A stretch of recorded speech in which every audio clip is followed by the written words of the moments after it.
वरुण दुबे मेरे साथ वापस से जुड़ रहे हैं ताकि मनप्पुरम फाइनेंस के अंदर जो आज तेज़ी आई है इसके ट्रिगर्स आपको बता पाएँ और ज़्यादातर रिपोर्ट्स क्या कह रही है वो भी आपको बताएंगे। वरुण जरा बताएं मनप्पुरम फाइनेंस में आज तेज़ी की वजह। देखिए, मनप्पुरम फाइनेंस में तेज़ी की वजह है इस कंपनी की सब्सिडरी आशीर्वाद माइक्रो फाइनेंस। दरअसल आरबीआई से आशीर्वाद माइक्रो फाइनेंस में लोन्स देने के लिए, डिसबर्समेंट के लिए फिर से अप्रूवल मिल गया है। दरअसल अक्टूबर में अगर आप देखेंगे तो आरबीआई ने इसे नए कस्टमर जोड़ने से मना किया था क्योंकि कुछ खामियां पाई गई थी इस कंपनी के कारोबार में। उसके बाद कंपनी ने लगातार प्रयास किया था कि वो खामियां जो है उसको ख़त्म करे और फाइनली अब आरबीआई की तरफ से अप्रूवल मिल चुका है कि आप नए कस्टमर जोड़ सकते हैं, आप लोन्स दे सकते हैं, डिसबर्समेंट्स दे सकते हैं अपने माइक्रो फाइनेंस कारोबार में। देखिए, आशीर्वाद माइक्रो फाइनेंस इसमें मनप्पुरम करीब करीब 97% के आसपास का हिस्सा जो है वो रखता है और पिछले कुछ साल में माइक्रो फाइनेंस में अच्छी खासी ग्रोथ देखने मिली है इस कंपनी की। ओवरऑल एयूएम में अगर आप देखते तो माइक्रो फाइनेंस का हिस्सा करीब करीब 30% के आसपास का था, प्रॉफिट में भी अच्छा खासा हिस्सा रखता था। लेकिन कहीं ना कहीं ये जो बैन लग गया था उसके बाद थोड़ी दिक्कतें हो गई थी। हालांकि ज़्यादा दिक्कत आपको Q3 के रिजल्ट में देखने मिलेगी, लेकिन आने वाले समय में अब जो दिक्कतें हैं वो ख़त्म होते हुए नजर आ रही है। और इस खबर के बाद दरअसल ब्रोकरेज हाउसेस ने इस स्टॉक को अपग्रेड भी किया है। आप देखिए, अगर आप देखेंगे तो बोफा की एक रिपोर्ट है जहाँ पे उन्होंने अपने जो ओवरऑल ईपीएस एस्टीमेट है आगे के लिए उसको भी बढ़ा दिया है 1 से 4% तक और अपने प्राइस टारगेट को 208 से बढ़ा के अब 235 के आसपास कर दिया है। जेफरीज ने भी इसके ऊपर अपना टारगेट बढ़ाया है, 167 से बढ़ा के 190 का किया है और मॉर्गन स्टैनली भी 175 का प्राइस टारगेट दे रहे हैं। अब ये कह रहे हैं कि वैसे तो लगा ही था इनको कि ये अप्रूवल आ जाएगा, लेकिन अप्रूवल आ गया है तो ये इस कंपनी के लिए एक अच्छा खासा पॉजिटिव है। माइक्रो फाइनेंस कारोबार अच्छी ग्रोथ करता था, अच्छे निम्स आते थे, तो वो इस कंपनी के लिए काफ़ी पॉजिटिव है। हालांकि ये देखना चाहेंगे कि आगे चल के माइक्रो फाइनेंस कारोबार को कंपनी कैसे हैंडल करती है, क्योंकि फिलहाल अगर इंडस्ट्री लेवल पे देखेंगे तो माइक्रो फाइनेंस उतना अच्छा कर नहीं रहा है।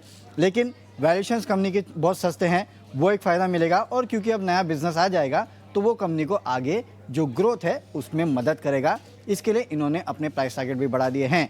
साथ ही साथ एक बात आपको और बता दूं कि इसके पहले, ये बैन लगने के पहले आशीर्वाद माइक्रो फाइनेंस ने आईपीओ के लिए भी अप्लाई किया था और क्योंकि बैन लग गया था तो आईपीओ माना जा रहा था कि शायद खटाई में पड़ सकता है। लेकिन अब क्योंकि फिर से अप्रूवल मिल चुका है तो हो सकता है कि जल्द आपको आशीर्वाद माइक्रो फाइनेंस का आईपीओ भी देखने मिले, क्योंकि अप्रैल 2025 तक इनके पास वक्त है कि आईपीओ के लिए जा सकते हैं, क्योंकि इन्होंने ऑलरेडी सेबी से अप्रूवल ले लिया है। अगर तब तक नहीं लाए आईपीओ तो शायद फिर से अप्रूवल लेना पड़ेगा, लेकिन वो आईपीओ का रास्ता जो है वो भी फिर से खुल चुका है। तो इस अप्रूवल के बाद काफ़ी सारे मल्टीपल चीज़ें हैं जो कि इस कंपनी के लिए पॉजिटिव है और इसके लिए आप देख रहे हैं स्टॉक में इस तरह का रिएक्शन है।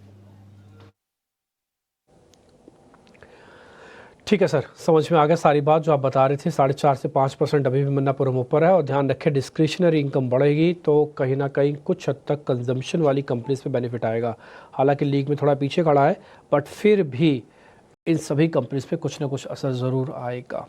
मनप्पुरम फाइनेंस पर हमारे मेहमानों का नजरिया लेंगे। 4.5% की तेजी। आरबीआई ने कंपनी की सब्सिडरी आशीर्वाद माइक्रो फाइनेंस पर जो रिस्ट्रिक्शंस लगाए थे लोन डिसबर्समेंट्स पर, वो अब निकाल दिए हैं। 4.5% ऊपर। अवनी, मनप्पुरम फाइनेंस क्या राय होगी इस स्टॉक पर?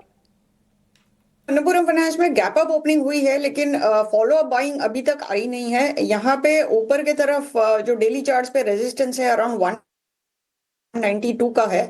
तो मेरे हिसाब से इस स्टॉक को पॉजिटिव टेरिटरी में तो आ चुका है, लेकिन अगर थोड़ा बहुत डिप मिलता है अराउंड 186 तक तो वहां पे हम खरीदारी कर सकते हैं। ऊपर इसका टारगेट, पहला टारगेट रहेगा 192 और अगर वो पार कर पाता है 192 का लेवल तो वहां से ऊपर के तरफ चल सकता है करीबन 198 तक। और नीचे आपको इसमें स्टॉप लॉस लगाना है 182 का। 182 का स्टॉप लॉस और 198 तक के लेवल्स मनप्पुरम फाइनेंस में दिख सकते हैं। 5% की तेजी के साथ कारोबार।